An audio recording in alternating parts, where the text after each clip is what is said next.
Hello friends, hope you're having a great Friday so far and enjoying this beautiful weather that we're having today.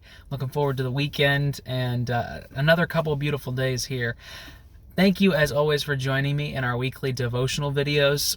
As I said on Tuesday, we're beginning a journey through the beginning of Psalms for the next couple of months. It's going to take us a little while to work our way through. So hopefully by now you've at least started your way into Psalms. The Psalms are set up in a unique fashion, and there's a lot of implications for this, but there are 5 books within the collection of Psalms. There's 150 Psalms, and there are 5 books divided up amongst these collections. And so there's a variety of different expressions throughout. These in many cases were songs that would have been sung during worship. They're songs that would have been sung during festivals or during particular rituals of the temple.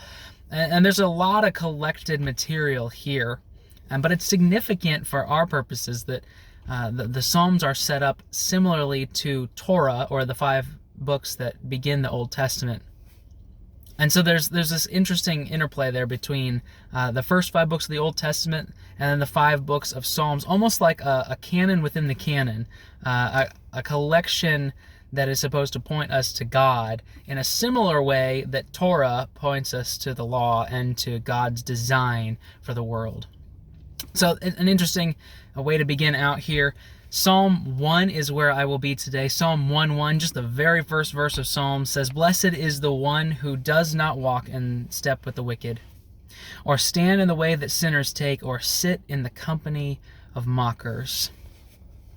So the question is, as we reflect on this psalm, because it says that the one who delights in the Lord, meditates on his law day and night, is like a tree planted by water. It's fed by the life-giving water that God provides. And so as you reflect on this verse and this passage that we've gone through, how are you finding sources of life in your community?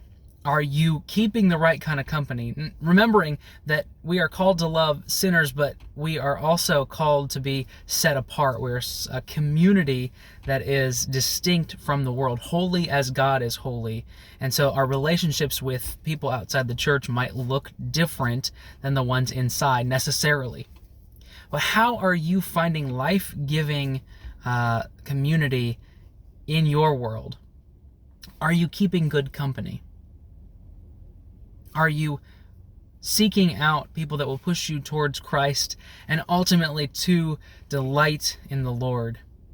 Because that's the kind of company that will lead to life, and it will keep us from a path that leads us away from God's will.